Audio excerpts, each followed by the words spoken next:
Hello नमस्कार दोस्तों, आप लोग का स्वागत है हमारे यूट्यूब चैनल यूपीएससी स्टूडेंट में। हमने जो है 2 लेक्चर अभी तक हमारा कवर हो चुका है। पीटी 365 विजन आईएएस पर्यावरण हम लोग पढ़ रहे हैं। इकोलॉजी एंड एनवायरनमेंट का सेगमेंट हमारा चल रहा है। हम इसमें आगे देखेंगे राष्ट्रीय ग्रीन इंडिया मिशन। और मैं एक चीज़ आपको बताना चाहूँगा कि यूपीएससी का फॉर्म आ गया है।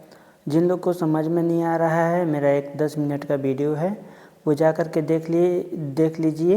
वो वीडियो बनाने के बाद मैंने फॉर्म को फिलअप किया अपना, तो मुझे बहुत सारी जानकारी और हो गई है अब। तो आप लोग ना कमेंट बॉक्स में कमेंट करके अगर रिकमेंड करेंगे तो मैं एक वीडियो और बना दूँगा और आपको बता दूँगा कैसे कैसे भरते हैं। और जो लोग ओबीसी नॉन क्रीमी लेयर में हैं उनके लिए एक सेगमेंट और आएगा उसमें, तो उसमें कैसे कैसे भरना है वो सारा कुछ हम आपको बता देंगे, ठीक है। बाकी जो लोग नए हैं वीडियो में, चैनल को जो है सब्सक्राइब कर दीजिएगा और वीडियो को लाइक कर दीजिएगा। तो चलिए हम लोग स्टार्ट करते हैं बिना देरी किए। हम लोग देखेंगे आज राष्ट्रीय ग्रीन इंडिया मिशन, ठीक है। तो इसमें देखेंगे सुर्खियों में क्यों था, तो केंद्र जो है पर्यावरण वन और जलवायु परिवर्तन मंत्रालय ने जो है राष्ट्रीय हरित भारत मिशन या जो है ग्रीन मिशन का जो है संशोधित डॉक्यूमेंट जारी किया था। इसी वजह से ये चर्चा में था। तो हम पहले ये देखेंगे कि जो ग्रीन इंडिया मिशन है वो होता क्या है। तो इसमें हम देखेंगे इसकी शुरुआत जो है ग्रीन इंडिया मिशन की शुरुआत 2011 में हुई थी। यह जो है राष्ट्रीय जलवायु परिवर्तन कार्य योजना के जो है 8 मिशनों में जो है शामिल है। इसका उद्देश्य ये था कि वन और जो गैर वन क्षेत्रों में वन और वृक्ष आवरण में वृद्धि करना है ना, और इसके अलावा पारिस्थितिक तंत्र सेवाओं में जो है सुधार करना।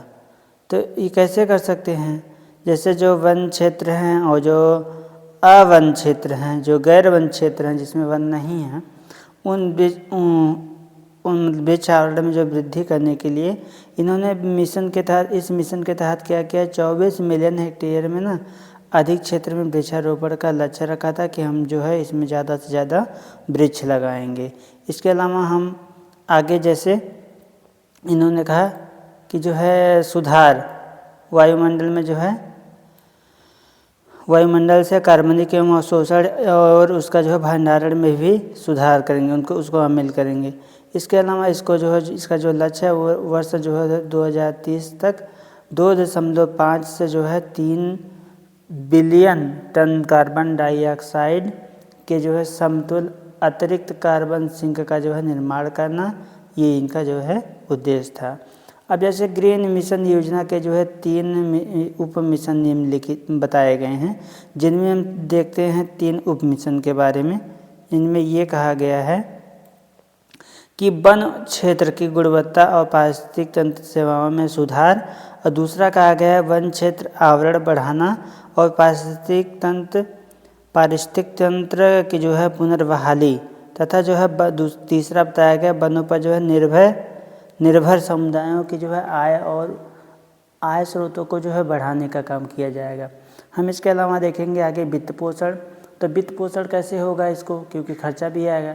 तो आंशिक वित्त पोषण मिशन के तहत जो है आवंटित राशि से कुछ राशि से और जो है ना शेष जो वित्त पोषण राष्ट्रीय प्रतिपूरक वनीकरण कोष प्रबंधन एवं योजना प्राधिकरण से प्राप्त होगा।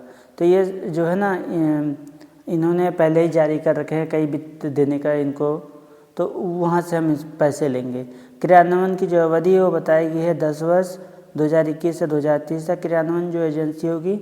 यह जो है मिशन बॉटम अप मॉडल है ना, बॉटम अप मॉडल पर आधारित है और संयुक्त वन प्रबंधन समिति इस मिशन की जो है प्रमुख क्रियान्वयन एजेंसी है। हम आगे देखेंगे ग्रीन इंडिया मिशन की जो है प्रमुख रणनीतियाँ। ये रणनीतियाँ जो है भारत के राष्ट्रीय स्तर पर निर्धारित योगदान प्रतिबद्धता से जुड़ी हुई हैं। तो ये हमको देखना है। इसमें कहा गया है ना कि सुरक्षा की जो है इसमें कहा गया है कि जो है प्रतिबद्धता जो जुड़ी, इसमें सूक्ष्म पारिस्थितिक तंत्र पद्धति को अपनाने की बात कही गई है, जो सूक्ष्म पारिस्थितिक तंत्र है। और इसमें कहा गया यह मिशन जो है अरावली, पश्चिमी घाट, उत्तर पश्चिम भारत, है ना, उत्तर पश्चिम भारत, इसके अलावा जो है शुष्क क्षेत्र, मैंग्रोव जो वन है, और भारतीय हिमाचली क्षेत्र जैसे जो है अति जो नाजुक क्षेत्रों पर ना विशेष ध्यान देने के लिए। इसके अलावा निजी क्षेत्र की जो है भागीदारी के भी बात की गई है, जिसमें कहा गया है कि जो है कॉरपोरेट, जैसे कॉरपोरेट हुआ, सामाजिक उत्तरदायित्व निधियों का उपयोग पारिस्थितिक क्षेत्र की जो है पुनर्बहाली में है। यह ग्रामीण क्षेत्रों को जो है सहायता प्रदान करने में किया जाएगा। इन चीज़ों का जो है इन्होंने जिक्र किया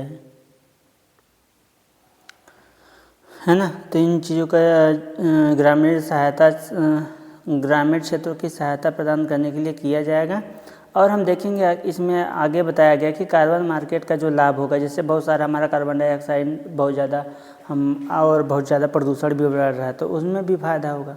बताया गया कि वानिकी और कृषि वानिकी पर वृक्षारोपण से अर्जित जो है ना कार्बन क्रेडिट्स की जो है स्वैच्छिक कार्बन मार्केट में बिक्री को बढ़ावा दिया जाएगा।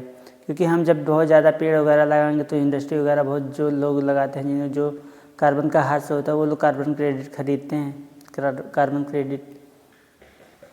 अब देखेंगे ग्रीन इंडिया फोर्स, इसमें बताया गया ग्रीन इंडिया फोर्स के बारे में। तो ग्रीन इंडिया फोर्स कहा गया है प्रशिक्षित युवाओं का जो है एक कैडर गठित किया जाएगा। यह कैडर क्या करेगा, परियोजनाओं के क्रियान्वयन, रखरखाव एवं परिसंपत्तियों की जो है निगरानी में सहयोग करेगा। ठीक है, आगे हम देखेंगे वनों पर पर्यावरणीय लेखांकन।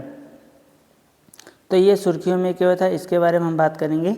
इसमें कहा गया है सांख्यिकी और कार्यक्रम क्रियान्वयन मंत्रालय द्वारा वनों पर पर्यावरणीय लेखांकन रिपोर्ट जारी की गई है ना, इसी वजह से ये चर्चा में था। तो वनों पर पर्यावरणीय लेखांकन रिपोर्ट के बारे में देखेंगे। 2025 में रिपोर्ट जारी की गई है। और यह जो है ना इसमें कहा गया है कि जो है इसमें कहा गया कि यह पर्यावरण लेखकों, है ना, यह पर्यावरण लेखाओं से संबंधित 8वां क्रमिक संस्करण है। यह जो है संयुक्त राष्ट्र पर्यावरणीय आर्थिक लेखांकन प्रणाली ढांचे पर जो है आधारित वन लेखांकन पर प्रथम समर्पित प्रकाशन है।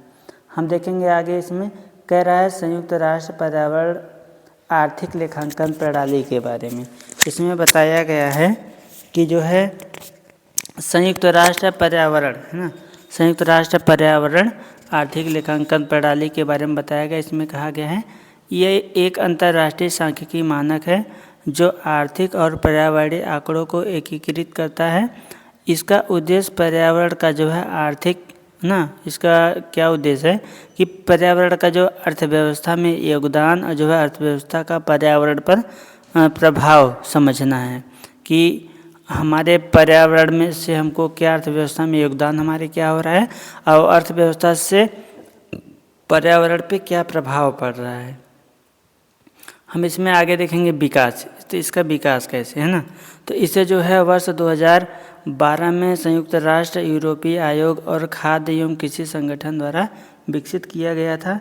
इसे जो है सांख्यिकी और कार्यक्रम क्रियान्वयन मंत्रालय द्वारा पहली बार, है ना, सांख्यिकी और कार्यक्रम क्रियान्वयन मंत्रालय द्वारा ना पहली बार जो है 2018 में अपनाया गया था। हम आगे देखेंगे इसमें भारतीय वन स्थिति रिपोर्ट, ठीक है, भारतीय जो वनों की जो है स्थिति रिपोर्ट की वो उनका स्थिति कैसा है 2023 के अनुसार भारतीय वनों की स्थिति देखेंगे हम। 2023 की जो रिपोर्ट आई थी उसके अनुसार, अभी नई रिपोर्ट तो नहीं आई है। तो उसमें बताया गया कुल वन, है ना,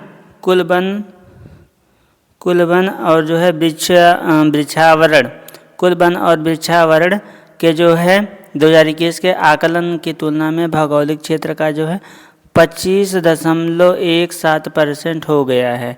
इसमें जो है बताया गया कि 21.76% है ना वनावरण और जो है 3.41% वृक्षावरण शामिल है।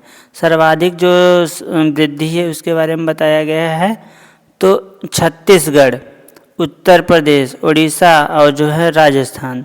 वनावरण के बारे में देखेंगे तो जो फॉरेस्ट कवर है वो जो है 19 राज्यों केंद्र शासित प्रदेशों में जो है वनावरण उनके जो कुल क्षेत्रफल हैं उनके जो है 33% से अधिक हैं। 75% से अधिक जो है वनावरण वाले जो है 8 राज्य केंद्र शासित प्रदेश, जिसमें जो है मिजोरम, लक्षद्वीप, अंडमान और निकोबार द्वीप समूह, अरुणाचल प्रदेश, नागालैंड, मेघालय, त्रिपुरा और मणिपुर है। हम देखेंगे जो शीर्ष 3 राज्य हैं उसमें क्षेत्रफल के अनुसार बताया गया है कि मध्य प्रदेश, अरुणाचल प्रदेश और छत्तीसगढ़ है ना। और जो शीर्ष 3 राज्य हैं उसमें प्रतिशत के अनुसार बताया गया है। तो उसमें बताया गया है लक्षद्वीप 91.33%, मिजोरम, अंडमान और निकोबार द्वीप समूह है। अब जो कुल मैंग्रोव वन आवरण है उसके बारे में बताया गया तो 4,992 वर्ग किलोमीटर दर्ज किया गया है और 2021 की तुलना में 7.43 वर्ग किलोमीटर की कमी आई है इस समय। ठीक है, गुजरात में जो है कमी देखी गई है, जैसे जबकि जो है आंध्र प्रदेश और महाराष्ट्र में वृद्धि देखी गई है। क्योंकि गुजरात वगैरह में आप देखो कि धीरे धीरे वो है जब हम देखते हैं तो अरावली को बहुत ज़्यादा ना काटा जा रहा है। तो अरावली का जो पर्वत है उसकी पर्वतमालाओं को जो है खनन किया जा रहा है। तो खनन के वजह से ही थार मरुस्थल का जो आकार है वो बढ़ रहा है, उसकी जो क्षेत्र है वो बढ़ रही है। तो अब धीरे धीरे बहुत ही नुकसान होता है। अगर जो अभी निर्णय भी आया था बीच में कि जो है 100 मीटर से कम की जो पर्वतमालाएँ होंगी वो जो उनका अरावली नहीं माना जाएगा, तो ऐसे ही बहुत ज़्यादा नुकसान हो जाता। और पूरा अरावली यहाँ हटने की वजह से अरावली जब ख़त्म हो जाती तो पूरा वो दिल्ली, उत्तर प्रदेश में बहुत ज़्यादा प्रभाव डालता, इधर सारे क्षेत्रों में, मध्य प्रदेश वगैरह में। हम आगे देखेंगे NDC के तहत लक्ष्य है ना, जिसमें कहा गया carbon stock 30.43 billion tonne carbon CO2 समतुल्य तक है ना, समतुल्य तक पहुंच गया है। यह दर्शाता है कि भारत जो है 2030 तक 2.5 से 3 बिलियन टन के जो है लक्ष्य मुकाबले को जो है 2005 की तुलना में 2.29 बिलियन टन के अतिरिक्त कार्बन सिंक तक पहुंच चुका है। हम आगे देखेंगे प्रमुख जो शब्दावली है जिसमें बताया गया है, प्रमुख शब्दावली में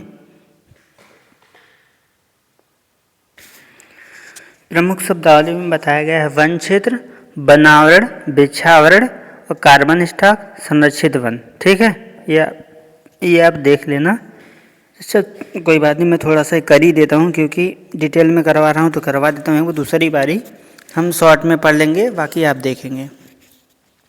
तो वन क्षेत्र जो है सरकारी अभिलेखों में जो है वन के रूप में दर्ज क्षेत्र को जो है वन क्षेत्र कहा जाता है। अभिलेख वन क्षेत्र भी उसी को कहा जाता है। और वन आवरण को जो है ना 1 हेक्टेयर या उससे अधिक क्षेत्रफल वाली जो समस्त भूमि होती है उसमें जिसका जो है वृक्ष वितान घनत्व 10% या उससे अधिक हो, चाहे उसका स्वामित्व या जो है विधिक स्थिति कुछ भी हो। इसमें जो है फलोद्यान, बांस और ताड़ शामिल होते हैं। वृक्षावरण, इसमें जो है वृक्ष है ना, इसमें वन क्षेत्र के जो बाहर के वे सभी वृक्ष भूखंड शामिल हैं जो मतलब 1 हेक्टेयर से कम हैं। इसमें जो है ग्रामीण और शहरी परिवेश में पाए जाने वाले सभी बिखरे हुए पेड़ शामिल हैं जो वनावरण आकलन के अंतर्गत नहीं आते।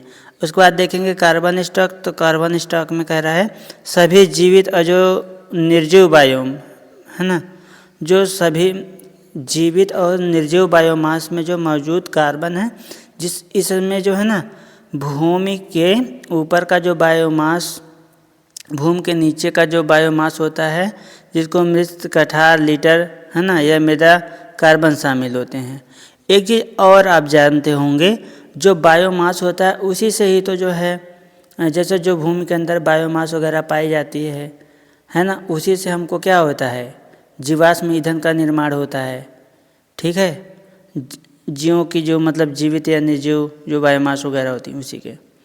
हम देखेंगे संरक्षित वन संरक्षित वन में जैसे बताया गया कि भारतीय वन अधिनियम या अन्य राज्य व अधिनियमों के जो प्रावधान के तहत अधिसूचित क्षेत्र होते हैं, जिन्हें जो है सीमित स्तर का जो है संरक्षण प्राप्त है, इसमें जो है सभी गतिविधियों की अनुमति तब तक होती है जब तक कि वह उन्हें विशेष रूप से प्रतिबंधित न किया जा सके। हम देखेंगे आगे जो हमारा टॉपिक आ गया है आर्द्र भूमि, तटीय भूमि और जो है महासागर, है ना। जो आर्द्र भूमि है और जो तटीय भूमि और जो महासागर है उसके बारे में हम देखेंगे।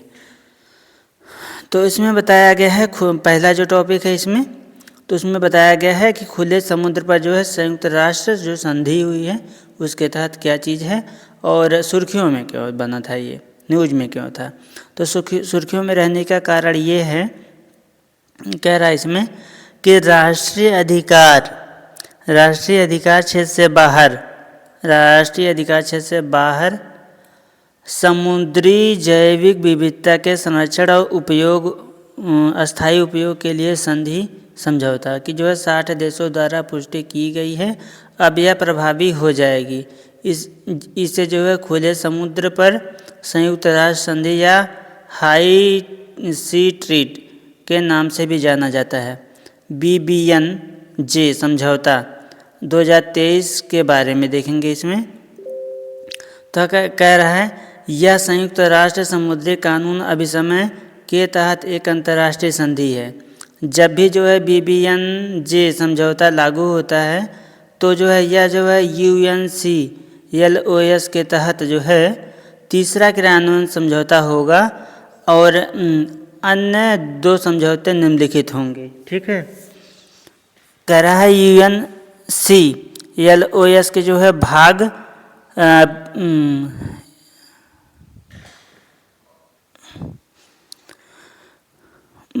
के 11 है ना के क्रियान्वयन से संबंधित 1994 का समझौता। ठीक, इसमें क्या कहा गया कि यह खनिज संसाधनों की खोज और निष्कर्षण से संबंधित है तथा जो है 1995 का संयुक्त राष्ट्र फिश स्टॉक समझौता है। प्रवासी जो मछली प्रजातियों के स्टॉक के संरक्षण एवं प्रबंधन से संबंधित है। उद्देश्य में बताया गया है कि यह वर्तमान एवं दीर्घ अवधि में राष्ट्रीय अधिकार क्षेत्र के परे के क्षेत्रों की जो है समुद्र जैव विविधता का संरक्षण एवं संधारणीय उपयोग सुनिश्चित करना। पृथ्वी विज्ञान मंत्रालय भारत में जो है BBNJ समझौते के क्रियान्वयन का नेतृत्व करेगा। इसे जो है 60 देशों द्वारा अनुमोदित किए जाने के जो है 120 दिन बाद होगा अनिवार्य, है ना, ये कहा गया है। इसमें कहा गया है भारत ने जो है संधि पर हस्ताक्षर किए हैं किंतु अभी तक इसका अनुसमर्थन नहीं किया है। जो देश UNCLOS के सदस्य नहीं हैं वे भी जो है BBNJ समझौते में शामिल हो सकते हैं। प्रमुख संधि के जो प्रमुख स्तंभ उसके बारे में बताया गया है। तो समुद्री संरक्षित क्षेत्र जो है उसके बारे में, यह जो है संधि खुले समुद्र में समुद्री संरक्षित क्षेत्रों तथा अन्य संरक्षण एवं प्रबंधन उपायों की स्थापना के लिए एक तंत्र का जो है निर्माण करेगी। समुद्री संरक्षित क्षेत्र जैसे समानता उसमें बताया गया है कि समस्त रूप से परिभाषित भौगोलिक जो क्षेत्र होता है ना, जो समुद्री जैव विविधता और पारिस्थितिक तंत्र के जो है संरक्षण के लिए कानूनी या जो है अन्य प्रभावी तरीकों की तरह मान्य प्राप्त समर्पित एवं प्रबंध होते हैं। समुद्री जो आनुवंशिक संसाधन इसमें बताया गया है, यह संधि खुले समुद्री जीवों जैसे जीवाणु हुआ, प्रवाल हुआ, गहरे समुद्री स्पंज आदि प्राप्त आनुवंशिक पदार्थों के जो वाणिज्यिक उपयोग उत्पन्न वित्तीय और जो है गैर वित्तीय लाभों के साझाकरण का जो है व्याख्या करती है। इस आनुवंशिक संसाधनों का जो उपयोग औषधि, सौंदर्य प्रसाधन, खाद्य और जो है जैव प्रौद्योगिकी में किया जा सकता है। क्षमता निर्माण और समुद्री प्रौद्योगिकी का जो हस्तांतरण है। इसका उद्देश्य ज्ञान, कौशल और प्रौद्योगिकी साझाकरण के माध्यम से विकासशील देशों को संधि को जो है लागू करने की सहायता करना है। हम देखेंगे पर्यावरणीय प्रभाव आकलन। इसमें कहा गया है राष्ट्रीय सीमाओं से परे क्षेत्रों में गहरे समुद्र में खनन, जैसी जो है खुले समुद्र की गतिविधियों का पर्यावरणीय आकलन करना तथा राष्ट्रीय मानकों के अनुरूप कार्य करना आवश्यक होगा ताकि परिणामों को पारदर्शी रूप से साझा किया जा सके। संधि के जो अपवाद दिए गए हैं वो बताए गए हैं, जिसमें कहा गया है यह संधि किसी भी युद्धपोत, सैन्य विमान या नौसेना सहायक पोत पर लागू नहीं होगी। यह मत्स्यान और उससे संबंधित गतिविधियों पर लागू नहीं होगी, क्योंकि ये जो है गतिविधियां अन्य संबंधित अंतर्राष्ट्रीय कानूनों के तहत विनियमित होती हैं। समुद्री अनुवांशिक संसाधनों और उनकी जो है डिजिटल अनुक्रम जारी जानकारी के उपयोग से संबंधित दायित्व किसी पक्ष की जो है सैन्य गतिविधियों पर लागू नहीं होंगे। इसमें बताया गया है जिनमें जो है सरकारी पोतों या विमानों द्वारा की जाने वाले गैर व्यावसायिक सेवाएं जो है शामिल होंगी। हालांकि ये दायित्व ना सदस्य देशों की जो है गैर सैन्य गतिविधियों पर लागू होंगे। संयुक्त राष्ट्र समुद्री कानून अभिसमय बताया गया है UNCLOS, है ना।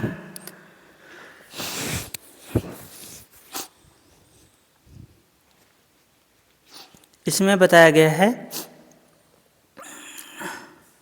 कि जिसे जो है प्रायः महासागरों का संविधान कहा जाता है, उसी को बोला जाता है UNCLOS, है ना।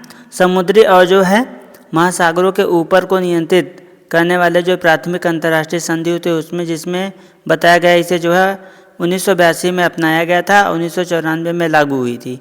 सदस्य देश इसमें जो है अब तक भारत सहित जो है 171 सदस्य देशों जो है इसका अनुसमर्थन किए हैं। हाल में जो 20 सितंबर 2025 को किर्गिस्तान ने इसका जो है अनुसमर्थन किया है।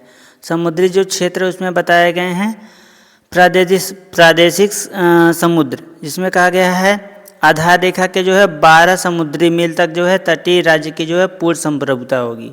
जैसे मान लो यहाँ पश्चिम बंगाल है, यहाँ पे ये इलाका पश्चिम बंगाल का है। अब यहाँ से पश्चिम बंगाल की ये समुद्र की सीमा है, तो यहाँ से 12 मील जो है जो भी चीज़ें मिलेंगी वो जो है उसकी होंगी, उसी राज्य की संप्रभुता होंगी और ये भारत देश की भी संप्रभुता में आएगी। इसके अलावा जो सन्निहित क्षेत्र बताया गया है 24 मील समुद्री 24 समुद्री मील, है ना, 24 समुद्री मील तक जो है सीमा शुल्क, आवर्जन, स्वच्छता और जो है सुरक्षा के लिए प्रवर्तन अधिकार। जैसे अब यहाँ से दूसरा एक और कैटेगरी किया गया कि 24 मील। अब 24 मील तक जो है देखा जाएगा इसमें क्या होगा, जैसे अगर कोई जहाज वगैरह जा रहा है, कोई स्वच्छता की समुद्र की सफाई कौन करेगा, सुरक्षा यहाँ कौन देगा, तो ये भारत देश देगा, है ना। अगर ये इंडिया का तट है तो इंडिया देगा। इसके अलावा यहाँ पे जो भी चीज़ें मिलेंगी वो भारत की होंगी। इसके अलावा अनन्य एक क्षेत्र आर्थिक क्षेत्र होता है जिसको बोलते हैं 200 समुद्री मील तक ये होता है। समुद्री संसाधनों के जो है अन्वेषण और उपयोग के लिए संप्रभु अधिकार होता है। जैसे इसमें क्या होता है उच्च समुद्र, है ना, राष्ट्रीय। अब देखिए जैसे अभी मान लो फिर ये तो अभी हो गया, एक 12 मील का हो गया, एक ये हो गया 24 मील का, एक इससे भी बड़ा होता है जो ये होता है, ये होगा 200 मील तक का। तो अब तट से लेकर के 200 मील दूर तक एक मान लो कोई द्वीप मिल गया, कोई खनिज भंडार मिल गया, कोई तेल का मिल गया, वो तो ये सारा संसाधन किसका होगा, जिस देश की सीमा से लगता होगा वहाँ होगा ऐसा। लेकिन अगर श्रीलंका के मामले में और भारत के मामले में आ जाए तो उसका दूरी कम ही है, 18 मील ही है। तो 18 मील को 9-9 मील के अंतर्गत में बांट लिया जाएगा कि यार इतना तुम्हारा इतना हमारा। अब हम देखेंगे इसमें, है ना, कह रहा है राष्ट्रीय क्षेत्राधिकार से परे का जो है क्षेत्र, नौवहन, उड़ान, मत्स्यान, अनुसंधान की स्वतंत्रता। एक चीज़ और मैं बता दूं, जैसे अंतर्राष्ट्रीय हवाई जहाज़ वगैरह जो जा रही इधर से, अब अगर जो है कोई, है ना, कोई जहाज़ इधर हमारे एरिया से जा रही है, शिप जा रही है, तो उसमें जो कॉस्ट लगे, जैसे हम अपने यहाँ सड़क से जाते हैं तो हमको टोल देना होता है, ऐसे यहाँ पे भी टोल देना होता है, जहाज़ों को पैसा देना होता है क्योंकि हमारे क्षेत्र से जा रही हूँ, है ना, हमारे समुद्र का इस्तेमाल कर रही हूँ। अब हम देखेंगे गहरे समुद्र तल पर खनन, है ना। जो गहरा समुद्र वहाँ पे उसके तल पे खनन भी होता है। इसमें बताया गया राष्ट्रीय अधिकार क्षेत्र से परे समुद्री तल को जो है मानव जाति की साझा विरासत माना गया है।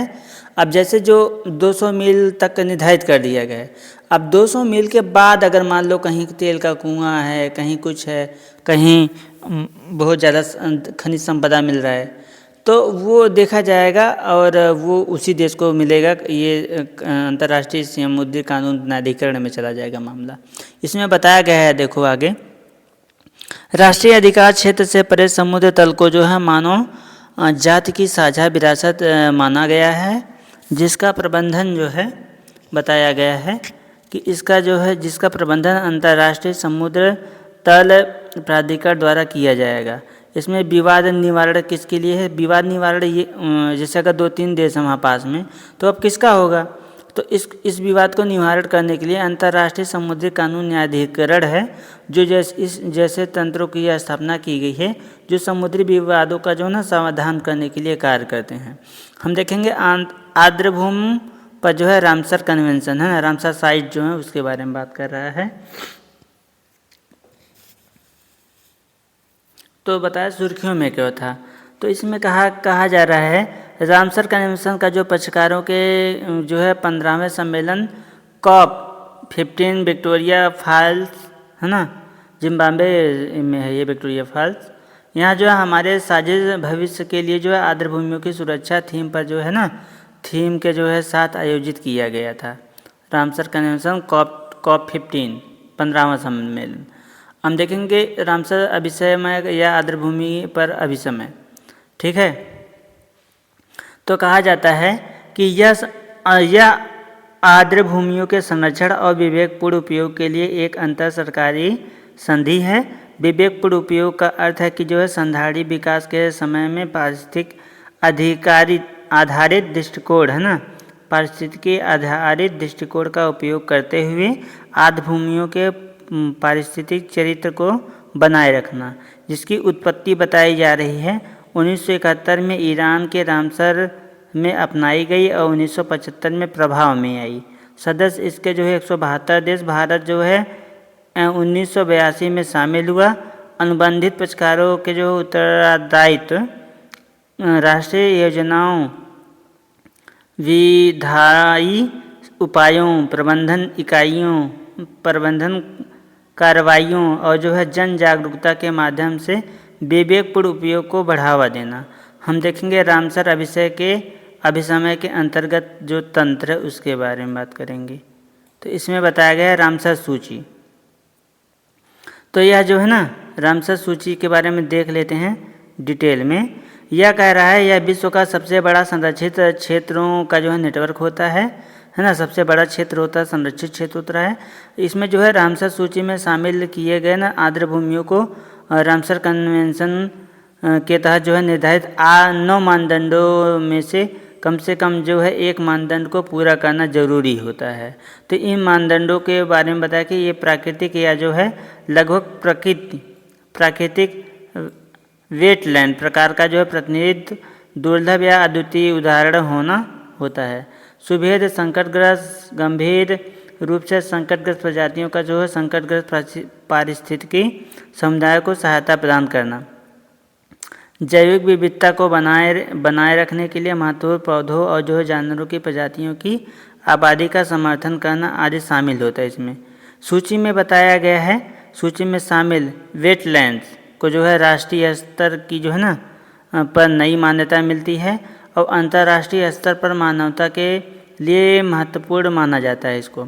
सबसे अधिक रामसर स्थलों का वाला देश जो है ना वो यूनाइटेड किंगडम है और सबसे बड़ा रामसर स्थल वाला जो सबसे बड़ा रामसर स्थल जो है ना वो रियो नेग्रो ब्राज़ील में है, जो 1,20,000 वर्ग किलोमीटर फैला हुआ है। भारत में जो है 96 रामसर स्थल हैं, एशिया में सर्वाधिक भारत में है। हम देखेंगे मॉन्ट्रियल रिकॉर्ड, है ना, तो मॉन्ट्रियल रिकॉर्ड में बताया गया है कि जो है यह उन रामसर आर्द्रभूमियों की सूची है जो मानवीय हस्तक्षेप के कारण पारिस्थितिक परिवर्तन का जो है सामना कर रहे हैं। भारत में स्थल जो है उसमें बताया गया है केवलादेव राष्ट्रीय उद्यान राजस्थान तथा जो है लोकटक झील मणिपुर का है। और उड़ीसा की जो है चिल्का झील को जो है सफल संरक्षण प्रयासों के बाद जो है इस रिकॉर्ड से हटा दिया गया है। ठीक है, बैलेंड सिटी के बारे में बताइए। बैलेंड वेटलैंड है ना, वेटलैंड सिटी एक्रीटेशन इसमें बताया गया है एक स्वैच्छिक मान्यता प्रणाली जिसमें जो है प्राकृतिक या जो है मानव निर्मित आर्द्रभूमियों को संरक्षित करने वाले शहर को अंतर्राष्ट्रीय पहचान और सकारात्मक प्रचार प्राप्त होता है। इन्होंने बताया कि 2015 में उरुग्वे है ना, उरुग्वे में जो है रामसर उरुग्वे में जो है रामसर कन्वेंशन के जो है COP 12 में अनुमोदित किया गया है। और 6 वर्ष के लिए जो है इसमें ना 6 मानदंडों को पूरा करने के लिए नवीकरण किया जाता है उसको। हम इसमें बताएंगे COP 15 के जो ना आउटकम्स के बारे में, जिसमें आउटकम्स मतलब पहल और विवरण दोनों देखेंगे। तो विक्टोरिया फॉल्स घोषणा पत्र को अपनाना जो आउटकम्स है उसमें बताया गया है। तो इसका जो विवरण है ये बताया गया है। विक्टोरिया फॉल्स घोषणा पत्र को अपनाने में इसमें बताया गया है कि इसके तहत जो है आर्द्रभूमि की जो पारिस्थितिकी सामाजिक और आर्थिक भूमिकाओं को मान्यता दी गई है। जैव विविधता जलवायु परिवर्तन संबंधी जो है समन और संयुक्त राष्ट्र सतत विकास लक्ष्यों में योगदान में उनके महत्व को जो है उजागर किया गया है। इसके अलावा 5वीं रणनीति योजना जो 2025 से 30 तक बताई गई, इसका में बताया गया है इसका उद्देश्य जो है सदस्य देशों में आर्द्रभूमियों को होने वाली क्षति को रोकना और उनका जो है पुनरुद्धार करना होता है। उसके अलावा बताया गया भारत बर्मा रामसर क्षेत्रीय पहल रणनीतिक योजना 2025-30 का जो है शुभारंभ। इसमें बताया गया है इसका उद्देश्य कि रामसर कन्वेंशन की जो है रणनीतिक योजना के उद्देश्यों के क्रियान्वयन को समर्थन देना। सचिवालय इसका जो है IUCN है। IUCN का जो है building river dialogue and governance project द्वारा समर्थित है। हम देखेंगे आगे इसमें बताया गया है ब्रिड्स जिसका जो लक्ष्य साझा जल संसाधनों का जो है संधारणी विकास करना, जल सुरक्षा सुनिश्चित करना, जैव विविधता का संरक्षण करना और सीमाओं के पार शांतिपूर्ण सहयोग को बढ़ावा देना है। सदस्य राष्ट्र इसमें कंबोडिया है, लोवास है, म्यांमार है, थाईलैंड है और वियतनाम है। हम देखेंगे ब्रिज कार्यक्रम का शुभारंभ है ना। तो इसमें बताया गया लैंगिक समावेशन और महिलाओं नेतृत्व पर जो है आधारित अनुदान। फ्रेश वाटर चैलेंज के बारे में बात किया गया है। तो फ्रेश वाटर चैलेंज में यह आर्द्रभूमियों के संरक्षण पर कन्वेंशन के क्रियान्वयन को बढ़ावा देने के लिए एक पहल है और वैश्विक जलीय पक्षी अनुमान साझेदारी की स्थापना का समर्थन के बारे में बताया गया है। तो इसमें GWEP को जो है रामसर कन्वेंशन के तहत स्थापित किया गया है। यह डेटा स्रोतों को जो है एकीकृत एवं निगरानी क्षमता का जो है निर्माण करता है तथा जलीय पक्षियों की जो है आबादी में आने वाले गिरावट और आर्द्रभूमि क्षरण को जो है रोकने के लिए संरक्षण संबंधी समझौतों के लिए जानकारी प्रदान करता है। हम देखेंगे भारत का इसमें क्या योगदान है। तो भारत का भी कोई ना कोई योगदान होगा, जिसमें बताया गया कि भारत द्वारा जो है ना आर्द्रभूमियों के विवेकपूर्ण उपयोग के लिए जो है संधारणी जीवन शैली को बढ़ावा देने का जो है प्रस्ताव प्रस्तुत किया गया। यह जो है प्रस्ताव मिशन लाइफ के अनुरूप है, इसे जो स्वीकार करके पारित किया गया है। यह प्रस्ताव आर्द्रभूमियों के संरक्षण में सहायता प्रदान करने हेतु व्यक्तिगत और सामाजिक स्तर पर पर्यावरण हितैषी व्यापार को प्रोत्साहित करना है। 2025 से 2028 त्रैवार्षिक अवधि के लिए दक्षिण एशिया के प्रतिनिधि के रूप में भारत को अस्थायी समिति का जो है सदस्य चुना गया है। इंदौर और उदयपुर के बारे में बताया गया। इंदौर और उदयपुर को जो है वेटलैंड सिटी है ना एक्रीडिटेशन से सम्मानित किया गया है। और इंदौर और उदयपुर के बारे में हम देख लेते हैं है ना। इंदौर में ही जो है अभी जो हाल ही में अप्रिय घटना हुई थी। इसमें अप्रिय घटना में दिखाया गया था कि जो है कुछ लोग को गंदा पानी पीने की वजह से डेथ हो गया था। उसके बाद एक मंत्री जी थे, वो घंटा बोल रहे थे, है ना, जब उनसे मीडिया वाले ने सवाल पूछा था, वही इंदौर है। कैलाश विजयवर्गीय उनका नाम था, मंत्री जी का। इसमें देखेंगे इंदौर में सिरपुर झील, है ना, कि को जो है विशाल संख्याओं में जल पक्षियों को आश्रय देने के लिए मान्यता मिली है और इसे जो है एक पक्षी अभयारण्य के रूप में विकसित किया गया है। उदयपुर में बताया गया है शहर 5 प्रमुख आर्द्रभूमियों पिछोला, फतेह सागर और रंग सागर, स्वरूप सागर और दूध तलाई से घिरा हुआ है। ठीक है, हम आगे देखेंगे नई रामसर जो साइट है उसमें, जिसमें खींचन रामसर स्थल है, सिली सेड़ झील है राजस्थान का, उदय झील है बिहार का। ठीक है, और मेनार रामसर स्थल है कॉम्प्लेक्स राजस्थान का, और गोगा बील झील है बिहार का, गोकुल जलाशय है बिहार का, कोपरा जलाशय है छत्तीसगढ़ का। हम देखेंगे जो रामसर स्थल है उनके विवरण, जैसे खींचन आर्द्रभूमि जो राजस्थान में है उसमें बताया गया इसकी अवस्थिति है जो उत्तरी थार रेगिस्तान फलोदी जिला राजस्थान में है। इसमें जो है ना 2 जल निकाय मतलब रातड़ी जल नदी और विजय सागर, है ना, तालाब नदी जो है तटीय पर्यावास एवं जो है झाड़ीदार भूमि शामिल है। इस स्थल पर शीतकाल से बड़ी संख्या में प्रवासी डेमोई सेल क्रेन, है ना, आते हैं। इसमें देखेंगे हम अगला जो है मेनार वेटलैंड कॉम्प्लेक्स राजस्थान में है, उसके बारे में भी देख लेते हैं। वो राजस्थान में अवस्थिति है इसकी मेनार, और जो है खेरोदा गांव उदयपुर जिला इसका राजस्थान में। यह जो है 3 तालाबों, इसमें जो है बाय तालाब और धांड तालाब, खेरोदा तालाब से बना ताजे, है ना, ताजे जल का जो है मानसूनी आर्द्रभूमि परिसर है। यहाँ पर पाए जाने वाली जो है कुछ प्रमुख पशु, है ना, कुछ प्रमुख जो है पक्षी प्रजातियों में जो है क्रिटिकल इंडेंजर्ड, है ना, क्रिटिकल इंडेंजर्ड श्वेत पुट्टे वाला जो गिद्ध है वो पाए, और जो है लॉन्ग बिल्ड वल्चर जिसको जो है जिप्स इंडिकस कहा जाता है वो यहाँ पे पाए जाते हैं। हम आगे देखेंगे, इसमें है सिली सेड़ झील राजस्थान का। इसकी अस्पीति जो है राजस्थान के जो है अलवर जिले के जो है पैतपुर में है।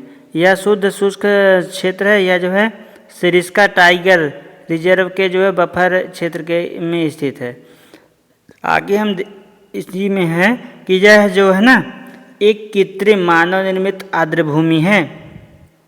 क्या है तो कृत्रिम मतलब मानव ने इसको खोद करके बनाया गया है, मानव के द्वारा निर्मित किया गया है। इसका निर्माण जो है 1845 में महाराजा विनय सिंह द्वारा जो है रूपारेल नदी की एक सहायक जलधारा पर जो है बांध बनाकर किया गया था। हम देखेंगे गोकुल जलाशय जो बिहार का, इसकी उत्पत्ति जो है बक्सर जिले में है। गंगा नदी के जो है दक्षिण किनारे पर स्थिति इसकी जो है गोकुल झील है, और जो है काले हिरण का महत्व पर्यावास है। अब कितने लोग गोखुर झील के बारे में जानते हैं कि गोखुर झील कैसे बनता है? कमेंट बॉक्स में कमेंट करके बता सकते हैं कि गोखुर झील कैसे बनता है, गोखुर झील का निर्माण कैसे होता है। आगे हम देखेंगे उदयपुर झील बिहार। उदयपुर झील बिहार में कहा जाता है। स्थिति बताएगी इसकी जो है पश्चिमी जो है चंपारण जिला है, और उदयपुर वन्यजीव अभयारण्य से जो है घिरी गोखुर झील है। कई प्रवासी पक्षी प्रजातियों के लिए एक महत्वपूर्ण शीतकालीन जो है आश्रय स्थल है। ये यहाँ पे शीतकालीन बहुत सारी जो पशु पक्षियाँ होती है जो शीतकाल में यहाँ पे जाके आश्रय लेती हैं। इन प्रजातियों में जो है पोचार्ड, है ना, भी शामिल है। इसके अलावा हम गोगबिल झील देखेंगे जो बिहार में है। गोगाबिल झील ये इसकी उत्पत्ति जो है कटिहार जिला में, बिहार के कटिहार जिला में एक जो है गोखुर, है ना, गोखुर, ये एक जो है गोखुर आर्द्रभूमि तो जो मतलब उत्तर में महानंदा और कंखर तथा जो है दक्षिण में पूर्वी में गंगा के प्रवाह से बनी है। बिहार का जो है पहला सामुदायिक रिजर्व है।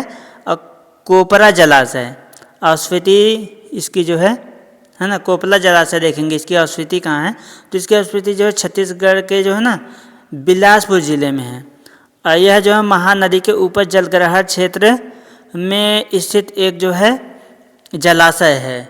इसके जो है ना विस्तृत खुला जल क्षेत्र में जो है उथले और पोषक तत्वों से समृद्ध पार्श्व जल जैसी जो विशेषता देखी जा सकती हैं। हम देखेंगे सुर्खियों में रही एक में जो है अन्य आर्द्र भूमि जो है उसके बारे में, है ना, वो न्यूज में क्यों है।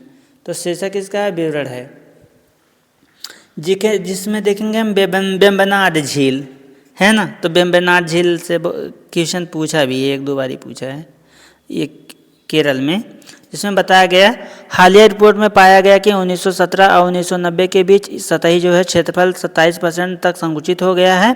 यह केरल का सबसे बड़ा खारे जल का जो है आर्द्र भूमि पारिस्थितिक तंत्र है। शीतकालीन महीनों में यह जो है ना भारत की तीसरी सबसे बड़ी जल पक्षी आबादी का जो है आश्रय प्रदान करती है। जो भारत की तीसरी सबसे बड़ी जल पक्षी का जो है ना ये आश्रय प्रदान करती है अपने पास। वेम्बनाड कोल को जो है रामसर स्थल,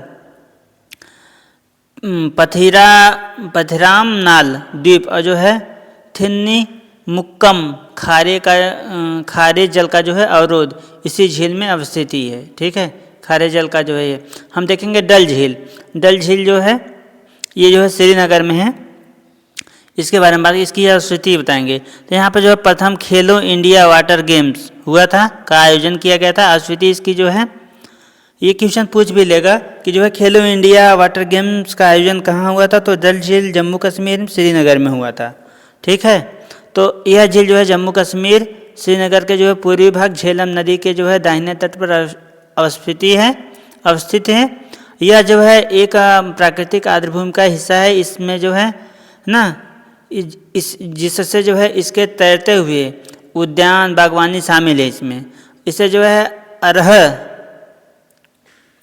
नदी द्वारा जो है जल प्राप्त होता है, जो तेल बाल है ना नामक एक गहरे चैनल के माध्यम से उत्तरी छोर की ओर प्रवाहित होती है। यह झील जो है तटबंधों द्वारा 4 जलखंडों बेसिनों से विभाजित होती है। उसका नाम है गिगरीवल, लोकुट, डल, बोलडल और जो है नागिन। ठीक है, हम देखेंगे प्रवाल विरंजन से भी कई बार क्वेश्चन पूछेंगे हैं, मेंस में भी और उसमें भी। तो देखेंगे ये जो है ऑस्ट्रेलिया में रिकॉर्ड स्तर पर प्रवाल विरंजन घटनाएं हुई है ना, क्योंकि प्रवाल भित्तियाँ वहाँ पे बहुत ज़्यादा पाई जाती हैं। ये घटनाएं 2023 में शुरू की गई चौथी व्यापक प्रवाल विरंजन घटना का जो है हिस्सा है। यह तटीय क्षेत्रों में अत्यंत तीव्र समुद्री हीट वेव के कारण घटित हुई है। प्रवाल के बारे में देखेंगे तो प्रवाल के बारे में बताया गया कि कोरल जो मूंगा होता है, प्रवाल होता है, वो अकशेरुकी है ना जीव है, जो निडारिया नामक जो है जीवों के एक बड़े समूह से संबंधित होता है। प्रवाल भित्तियाँ जो होती हैं वो हार्ड कोरल के जो है पॉलीपिप्स से बनती हैं, जो है जूनजैथले नामक जो है सूक्ष्म शैवालों के साथ जो है सहजीवी संबंध स्थापित करते हैं। ये शैवाल उन्हें जो है विशिष्ट रंग प्रदान करते हैं। आमतौर पर इन्हें जो है हार्ड कोरल या सॉफ्ट कोरल के रूप में वर्गीकृत कर सकते हैं, देख सकते हैं। हार्ड कोरल जो है वो होती है, हार्ड कोरल को जो है भित्त रीफ भी बोलते हैं। हार्ड कोरल भित्त होता है जिसको रीफ बोलते हैं। निर्माणकारी जो है प्रवाल होते हैं। इनके जो है चट्टान जैसे जो है ना इनकी जो अस्थिर पंजर या कैल्शियम कार्बोनेट से बनते हैं। आप जो है समुद्र के किनारे या उस तरीके के देखेंगे प्रवाल भित्तियाँ जहाँ पाई जाती हैं, वहाँ पे जैसे ना पत्थर एक मिलेगा, उसमें छिद्र से होगा, वो कैल्शियम कार्बोनेट से बना होता है, यही बनाते हैं। इसमें हम आगे देखेंगे कोरल रीफ के जो प्रकार हैं वो, जैसे एक फ्रीजिंग रीफ होता है। फ्रीजिंग रीफ जो है किनारों से जुड़ी हुई होती है, इसको बैरियर रीफ भी बोलते हैं, लैगून द्वारा तट से पृथक होता है। और एटोल रीफ होता है जो बीच से लैगून से युक्त वलयाकार रीफ होता है। हम देखें प्रवाल भित्तियों के विकास, है ना, प्रवाल भित्तियों के विकास के लिए अनुकूल स्थितियां हैं उसके बारे में। इसमें बताया गया है गर्म जो है, गर्मी इसमें जो है 23 से 29 डिग्री सेल्सियस रहती है। लवड़ी जो इसका 32 से 42 रहती है। और साफ और उथला समुद्री जल तथा जो है स्थिर तापमान एवं प्रचुर मात्रा में जो है सूर्य प्रकाश था। भारत में प्रवाल भित्तियाँ होती हैं जो उनके बारे में चर्चा करेंगे। तो इसमें जो है अंडमान एवं निकोबार द्वीप समूह, है ना, सबसे बड़ा।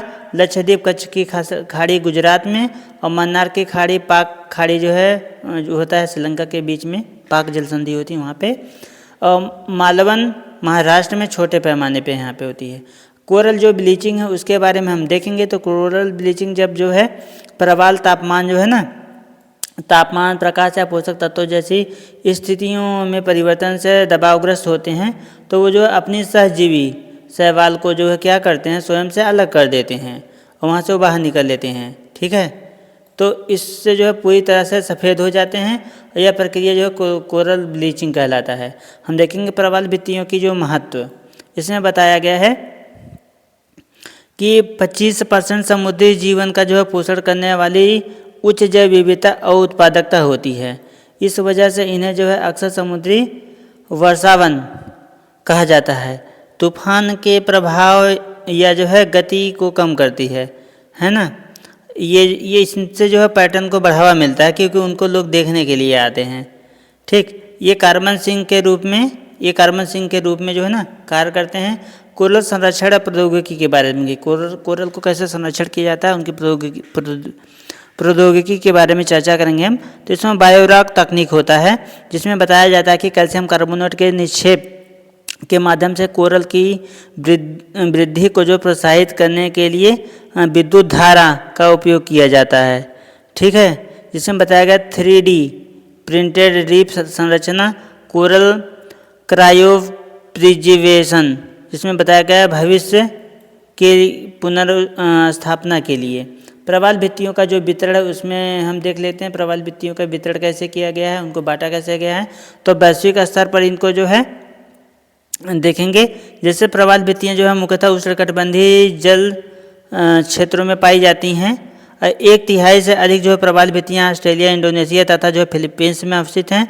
विश्व का सबसे बड़ा जो प्रवाल भित्ति तंत्र है उसमें देखेंगे। जैसे विश्व का जो सबसे बड़ा प्रवाल भित्ति तंत्र है वो ग्रेट बैरियर जो रीफ है ना, ऑस्ट्रेलिया में वहाँ पे पड़ता है, वहाँ पे सबसे ज़्यादा होते हैं। और जो है अंडमान, भारत में जो है अंडमान एवं निकोबार जो द्वीप समूह है सबसे बड़ा, वो सर्वाधिक सबसे बड़ा क्षेत्र यहाँ पे है।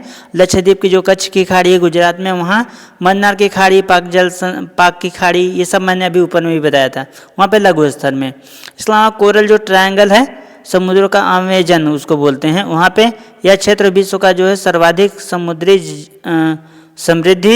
समुद्री जैव विविधता हॉटस्पॉट माना जाता है, कोरल ट्रायंगल। ठीक है, चित्र देख सकते हैं, यहाँ देखो दिया कोरल ट्रायंगल यहाँ पे होता है, यहाँ पे पड़ता है। ये देखो यहाँ पे ये जो एरिया है, इसको थोड़ा सा मैं बताता हूँ। ये जो एरिया है यहाँ पे ये देखो ऑस्ट्रेलिया है, ये यहाँ पे डरबन है। तो यहाँ से ही ये देखिए, यहाँ से ये पड़ जाता है दूसरा देश।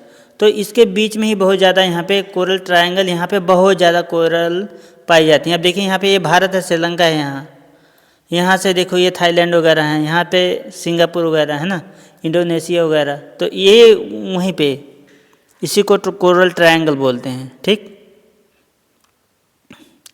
हम आगे देखेंगे मैंग्रोव पारिस्थितिक, है ना, मैंग्रोव पारिस्थितिक तंत्र में जो है संधारणीय जलीय कृषि, इसमें क्या गया है nature environmental wild life society के बारे में बताया गया है।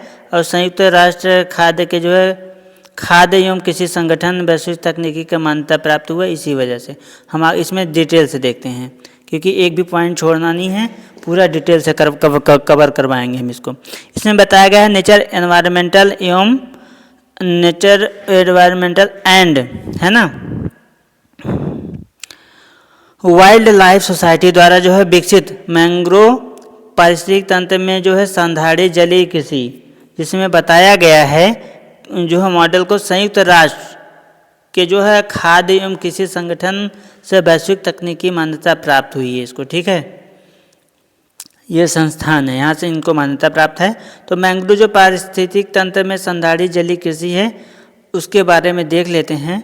इसमें बता रहा है कि एक बहुहितधारक भागीदारी है ना पहल है। इसका उद्देश्य क्या है कि दक्षिण एशिया में मैंग्रोव पारिस्थितिक तंत्र का संरक्षण करना सुनिश्चित करना है ना। इसमें जो है व्यापार में रूपांतरणकारी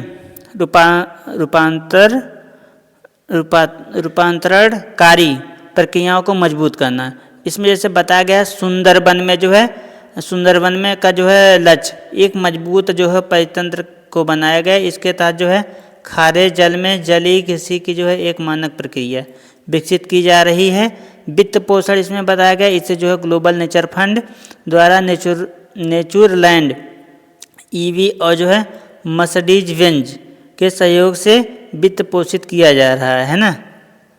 वित्त पोषण इसको जो ग्लोबल नेचर फंड है उसके द्वारा, और नेचरलैंड ईवी है और मर्सिडीज जो बेंज है उसके द्वारा इसको जो है वित्त दिया जा रहा है, इसको फंड प्रोवाइड किया जा रहा है इसको ग्रो करने के लिए, इसको आगे बढ़ाने के लिए। यह समेकित मैंग्रोव जो जलीय कृषि है इसको जो है क्रियान्वित करता है, ठीक है। और उद्देश्य इसका जो है बिना किसी अतिरिक्त आहार के जो है कम घनत्व वाले स्टॉकिंग के व्यापक संवर्धन को बढ़ावा देना है। इससे जो है क्या होता है हमारे जो समुद्र का इक्विबैलेंस होता है, जैसे कार्बन डाइऑक्साइड वगैरह ज़्यादा बढ़ता है तो क्या होता है समुद्र लगभग पूरे विश्व का 50% जो कार्बन डाइऑक्साइड है पूरे पृथ्वी का वो समुद्र अपने अंदर सोख लेता है ना। और उसमें जो है ये जो ऑक्सीजन वगैरह प्रोवाइड करने का काम ये क्या करती हैं प्रवालभित्तियाँ करती हैं मैंग्रोव, है ना। हम देखेंगे मैंग्रोव और उनका जो महत्व क्या है। तो मैंग्रोव और उनका महत्व के बारे में तो मैंग्रोव जो है ना लवण सहिष्णु पादप समुदाय के अंतर्गत आते हैं। इसको जो उष्णकटिबंधीय या उपोष्णकटिबंधीय अंतर्ज्वरीय है ना अंतर्ज्वरीय क्षेत्रों में पाए जाते हैं। उच्च वर्षा मतलब 1000 से जो है 3000 मिलीमीटर तक के बीच में तापमान 26 डिग्री से जो है 35 डिग्री सेल्सियस के बीच में होते हैं है ना होने वाले क्षेत्रों में मैंग्रोव के जो है अनुकूल होते हैं। विशेषताएं बताएं कि विशिष्ट जड़ तंत्र जैसे कि श्वसन जड़ें और प्राप्त जड़ें होती हैं। इसमें जो है जरायुज जो है बीज मात्र पौधों पर रहते हुए अंकुरित हो जाते हैं। इसके जो महत्व मैंग्रोव के वो इस तरीके से हैं, जैसे प्रकृति का जो कार्बन भंडार कहा जाता है इसको, है ना, क्योंकि ये सामान्यतः जो है उष्णकटिबंधीय जो पौधों की तुलना में ना प्रति एकड़ 7.5 है ना से लेकर के 10 गुना जो है अधिक कार्बन सिंचित करते हैं, कार्बन को सोख लेते हैं, ठीक है। तो कार्बन को सोखेंगे तो ही फायदा होगा, क्योंकि बहुत तो कार्बन डाइऑक्साइड जो है बढ़ जाएगा पृथ्वी पे, फिर बहुत ज़्यादा दिक्कत होने लगेगी, यहाँ पे जीवन यापन करना मुश्किल हो जाएगा। उष्णकटिबंधीय तटों के जो है साथ मछलियाँ केकड़ों तथा जो अन्य समुद्री जो वन्य जीव के साथ ना प्रजनन और पालन पोषण महत्वपूर्ण जो पर्यावास है ये उनको उपस्थिति देता है कि हमारे पर्यावास हम आपको दे रहे हैं, आप इसमें अपना जो है अपने आप को बढ़ाइए, अपना पालन पोषण उसमें और लोग रह कर है ना सारे जीव वगैरह रह सकते हैं। इसका प्रकृति की इसको ना किडनी कहा जाता है, किडनी की तरह जो है कार्य करता है, क्योंकि जो प्रदूषक को फिल्टर भी करता है। चरम जो है मौसमी घटनाओं जैसे तूफान लहरों से लोगों को जो है प्राकृतिक सुरक्षा भी देती है। जैसे जो बहुत ज़्यादा मौसम ख़राब हो जाता है, देखो सुनामी लहर वगैरह आ जाता है, घटनाएं बहुत, तो तूफान वगैरह है, तो ये क्या होता है मैंग्रोव वन जो होता है ना ये इनको जैसे एक बाधक का काम करता है, उनको बढ़ने के लिए थोड़ा सा ना असहज कर देता है, ताकि वो ज़्यादा तेज़ी से जो मुख्य भाग है वहाँ पे ना आ सकें भारत में, है ना। कटाव को भी कोई रोकता है, जैसे समुद्र अगर बार बार पानी काटेगा तो धीरे धीरे कटाव होता चला जाएगा। तो अब जो समुद्र जो मैंग्रोव वन लगे हुए हैं सब किनारे पे, वो क्या करेंगे कटाव को भी रोकेंगे, उनका जो है पकड़ के रखेगा मिट्टी को, है ना। उदाहरण में जैसे बताया गया सुंदरवन का जो मैंग्रोव पारिस्थितिक तंत्र में जो है संधारी जलीय कृषि मॉडल जो एकीकृत मैंग्रोव जलीय कृषि को जो है व्यवहारिक रूप से लागू करता है। भारत में जो मैंग्रोव हैं, भारत वन रिपोर्ट जो है 2023 में बताया गया है के अनुसार देश में जो कुल मैंग्रोव क्षेत्रफल है वो 4,991.68 वर्ग किलोमीटर है, जो देश के जो है कुल भौगोलिक क्षेत्र का जो है 0.15% है। 2001 से जो है 2023 के बीच भारत में मैंग्रोव क्षेत्रफल में जो है 11.4% की निवल वृद्धि जो है दर्ज की गई है ना। इसके अलावा इसमें बताया गया है भारत में सबसे ज़्यादा जो है मैंग्रोव पश्चिम बंगाल है ना 42.45%, गुजरात में 23.32%, अंडमान निकोबार द्वीप समूह में 12.39% का जो स्थान है। और संरक्षण है ना, संरक्षण के लिए क्षेत्रीय पहल जिसको बताया गया तमिलनाडु की जो है तटीय अर्थव्यवस्था और जो है समुत्थानशीलता को जो बढ़ाने के लिए तैयार किया गया है। इसे जो है मुख्यतः विश्व बैंक द्वारा वित्त पोषित किया जाता है। विश्व बैंक इसको जो फंड कर रहा है। ठीक है, अब हम देखेंगे अन्य महत्वपूर्ण सुर्खियाँ, जैसे विषय बताया गया है और विवरण बताया गया है।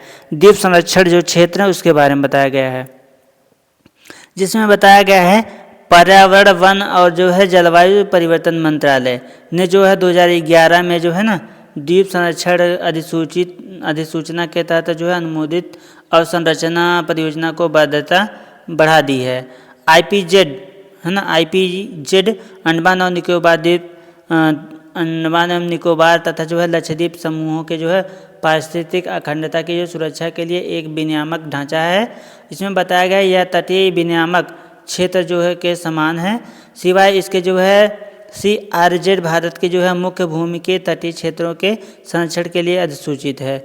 इससे जो है पर्यावरण संरक्षण अधिनियम 1986 के अंतर्गत 2011 में अधिसूचित किया गया है। विनियमन में शामिल जो चीज़ें हैं उनको बताया गया है, जैसे मध्य अंडमान है जो क्षेत्र उनको बताया गया, जैसे मध्य अंडमान है, उत्तरी अंडमान है, दक्षिणी अंडमान है, लघु अंडमान आदि के जो है ना द्वीप जो है तटीय विनियमन क्षेत्र एकीकृत द्वीप प्रबंधन योजनाएं जो अंडमान और निकोबार के जो है अन्य सभी द्वीपों और लक्षद्वीप के जो है सभी द्वीपों पर जो है लागू होते हैं। संयुक्त राष्ट्र वन मंच का बात किया गया है, तो भारत में न्यूयॉर्क में जो है आयोजित संयुक्त राष्ट्र वन मंच में जो है 20वें सत्र में भाग लिया था भारत। और संयुक्त राष्ट्र वनों के लिए ना इसमें रणनीतिक योजना बनाई गई थी 2017-2030 तक के क्या क्या हमको करना है।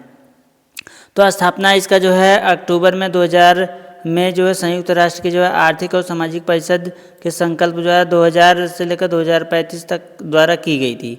मुख्य उद्देश्य इसका क्या था कि सभी प्रकार के जो वनों हैं प्रबंधन, संरक्षण और सतत विकास को जो है बढ़ावा देना और दीर्घकालिक जो है रणनीति को प्रतिबद्धता को सुदृढ़ करना। सदस्यता इसमें है, इसमें जो है संयुक्त राष्ट्र के सभी जो सदस्य देश हैं और विशेष एजेंसियाँ इसमें शामिल हैं। और उसके बाद हम तीसरा संयुक्त राष्ट्र महासागर सम्मेलन देखेंगे। इसमें कहा गया है संयुक्त राष्ट्र जो महासागर सम्मेलन है ना UNOC नीस ओपन ओशन एक्शन प्लान अपनाने के साथ जो संपन्न हुआ। इसमें जो है कहा गया कि जो है UNOC 3 का जो आयोजन फ्रांस के जो है नीस शहर में किया गया। यह सम्मेलन फ्रांस और कोस्टारिका द्वारा संयुक्त रूप से ना आयोजित किया गया था। इसमें जो है UNOC सम्मेलन 2017 में आयोजित किया गया था, दूसरा जो है 2022 में आयोजित किया गया था। नीस ओशन एक्शन प्लान के जो मुख्य बिंदु थे उसमें हम चर्चा करें तो इसमें जो है 3 मुख्य प्राथमिकताएं थी, जिसमें हाई सीज ट्रीटी है ना, जिसमें कहा गया जैसे अंतर्राष्ट्रीय समझौतों का जो है सफलतापूर्वक करने और कार्यान्वयन करने की दिशा में कार्य किया गया। इसके अलावा SDG 14 का जो है उद्देश्य महासागरों, समुद्रों और समुद्री संसाधनों का जो है संरक्षण और उनका जो है ना संधारण उपयोग सुनिश्चित करना है ना। इसके अलावा एक्शन प्लान में जो है यह स्वीकार किया गया कि SDG 14 को जो है सभी सतत विकास लक्ष्यों में जो है सबसे कम वित्तीय सहायता मिल रही है। प्लास्टिक प्रदूषण को रोकथाम पर कानूनी रूप से बाध्यकारी अंतर्राष्ट्रीय समझौते तैयार करने की प्रतिबद्धता दोहराई गई। इसमें महासागरों और उन पर निर्भर तटीय समुद्रों पर जलवायु परिवर्तन और महासागरीय अम्लीकरण के प्रभाव को जो है कम करने और वैश्विक समन्वित कार्रवाई अपनाने की जो है मांग की गई। ठीक है, अब हम आगे देखेंगे इसमें, जैसे अंतर्राष्ट्रीय ब्लू फ्लैग के बारे में बात किया है। अंतर्राष्ट्रीय ब्लू फ्लैग प्रमाणन, ठीक है, इसमें कहा गया है महाराष्ट्र के जो है 5 समुद्र तटों को जो है प्रतिष्ठित अंतर्राष्ट्रीय ब्लू फ्लैग प्रमाणन प्राप्त हुआ। ये समुद्र तट हैं श्रीवर्धन, नगांव, परनाका, गुहागर और लाड़घर। इसमें बताया गया है यह एक जो है विश्व स्तर पर है ना मान्यता प्राप्त इको लेवल है। इसे जो है समुद्र तटों, मरीनों है ना और संधाड़ी नौका विहार पर्यटन संचालकों को जो है प्रदान किया गया। भारत को में जो है कुल ब्लू फ्लैग समुद्र तट जो है 18 हैं, जिनमें जो है सर्वाधिक महाराष्ट्र में है। प्रमाणन कार्यक्रम जिसमें जो है सुगम्यता, शिक्षा, पर्यावरण प्रदर्शन, जिम्मेदार व्यवहार, सुरक्षा सेवाएं, हितधारक सहभागिता और जो है जल गुणवत्ता के क्षेत्रों में जो है कठोर आवश्यकता पर जो है आधारित है, आवश्यकताओं पर आधारित है।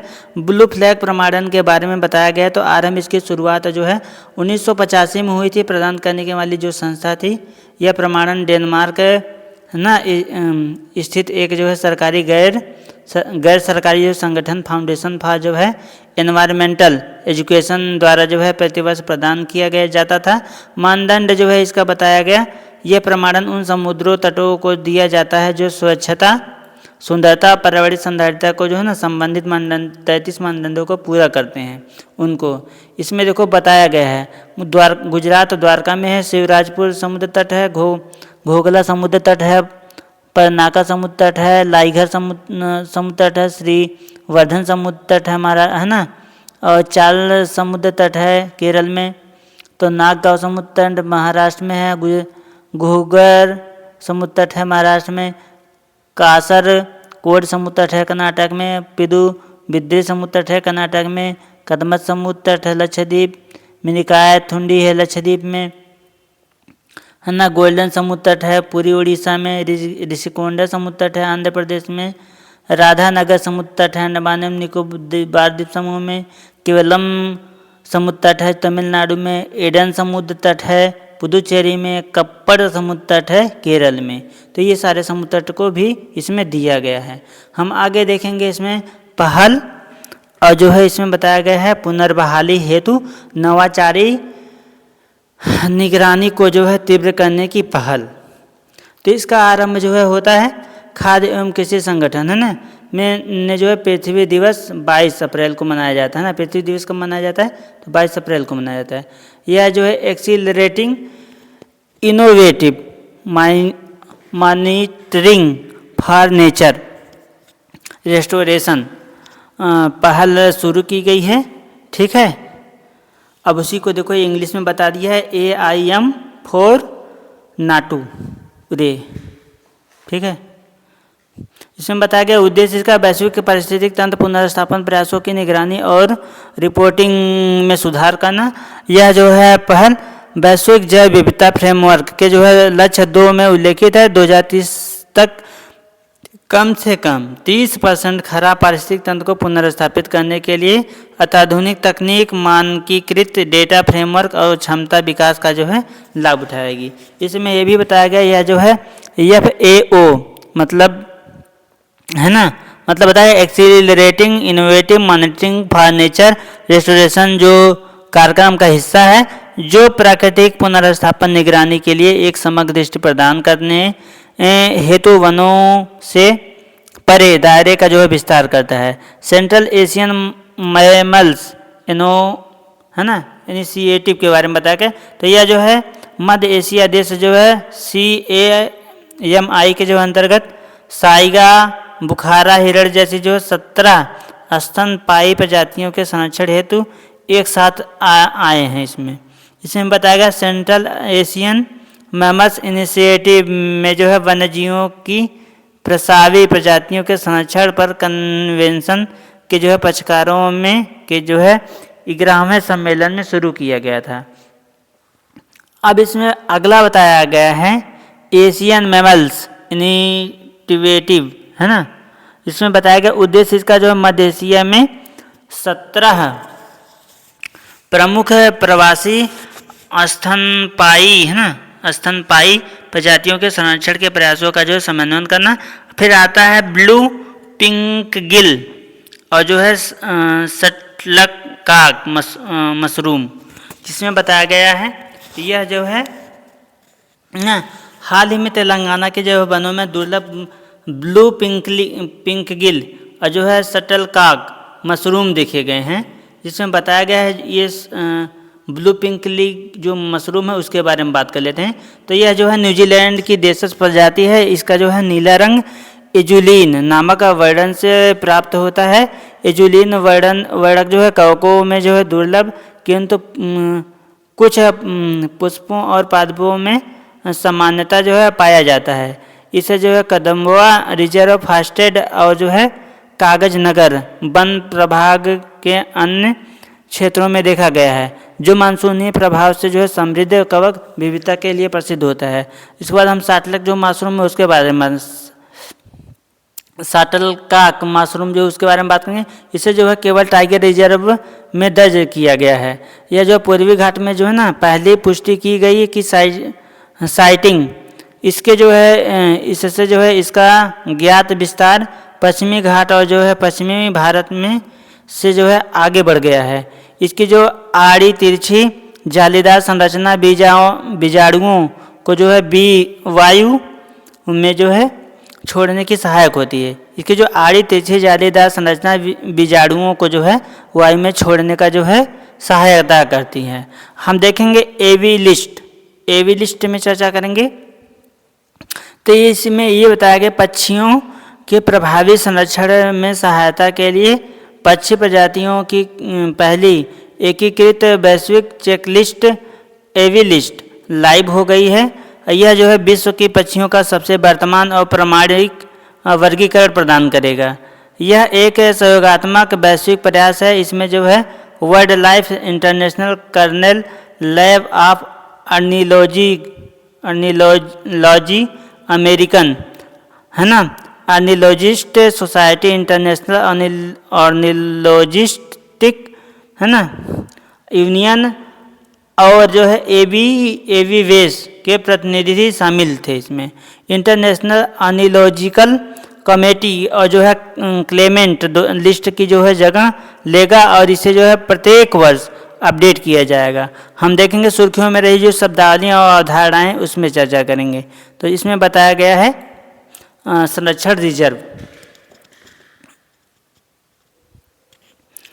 अब हम देखेंगे संरक्षण रिजर्व, ठीक है। तो सरकार ने जो है वन्य जीव संरक्षण अधिनियम जो है 1972 की धारा 36A के तहत हरसघट्टा घास भूमि संरक्षण रिजर्व को जो है अधिसूचित किया है। इसके बारे में देख लेते हैं। इसमें बताया गया है कि इसे जो है WPA 1972, है ना, WPA 1972 के तहत एक संरक्षित क्षेत्र माना जाता है और इसे जो है भूदृश्य समुद्री दृश्यों वनस्पति और जो है जीवों की सुरक्षा के लिए राज्य सरकारों और जो है केंद्र सरकार द्वारा घोषित किया जाता है। ये सामान्यतः जो है भारत के स्थापित राष्ट्रीय उद्यान, वन्यजीव अभयारण्यों तथा आरक्षित एवं जो है संरक्षित वनों के बीच बफर जोन या जो है संयोजक और प्रवास गलियारों के रूप में कार्य करते हैं। विनियमन देख लेते हैं। इसमें बताया गया राज्य सरकार द्वारा नियुक्त संरक्षण रिजर्व प्रबंधन समितियां। इसमें बताया गया मुख्य वन्यजीव प्रतिपालक की जो है सलाह, है ना, की सलाह को जो है सलाह देती है। इसमें बताया गया हेसरघट्टा घास के मैदान के बारे में। इसकी स्थिति बताई गई। यह कर्नाटक में बंगलुरु के पास हेसरघट्टा झील के पास अवस्थित है।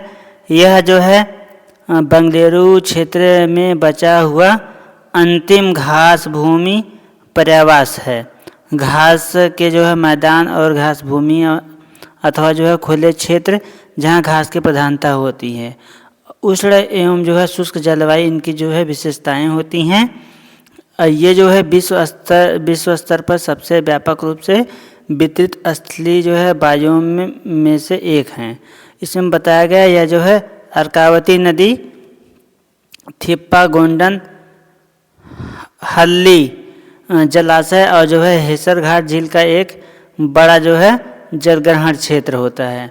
हम देखेंगे वैश्विक महासागर का जो है अंधकारमय होना, है ना, वैश्विक महासागर का अंधकारमय होना, जिसमें बताया गया है, यह अध्ययन से पता चला है कि ऐसा क्यों कहा जा रहा है। तो इसमें यह बताया जा रहा है कि ऐसा पता चला है 2003 से 2022 तक वैश्विक महासागर का जो है ना 21% हिस्सा जो है ओशन डार्किंग से प्रभावित है। इसमें बताया गया यह खासकर जो है आर्कटिक और जो है अंटार्कटिक जो गल्फ स्ट्रीम क्षेत्रों में हुआ है। ऐसा हम देखेंगे ओशन डार्कनिंग के बारे में कि ओशन डार्कनिंग होता क्या है। इसका अर्थ ये है, इसमें बताया गया जो वैश्विक महासागरों में सूर्य का प्रकाश कम गहराई तक पहुंच पा रहा है, क्योंकि ऊपर में बहुत सारी चीज़ें हो जा रही होंगी, जैसे कि प्रदूषण वगैरह, है ना। तो इस वजह से जो है बहुत गहराई तक के जो है नीचे तक जो है सूरज का जो प्रकाश है वो ना नीचे नहीं जा पा रहा है। प्रकाश मंडल या फोटिक जोन, सूर्य के प्रकाश से युक्त क्षेत्र जो है संकुचित होता जा रहा है।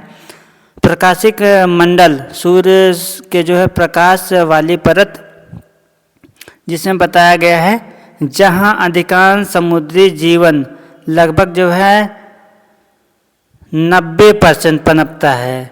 ओशन डार्किंग के लिए जिम्मेदार कारक है, उसमें बताया गया है तटीय महासागरों में कृषिगत अपवाह, भारी वर्षा आदि के कारण पोषक तत्वों, कार्बनिक पदार्थों और अवसादों के भार बहकर समुद्र में चले जाते हैं। ये जो है सूर्य के जो है प्रकाश को निचली परतों में जाने से रोकते हैं।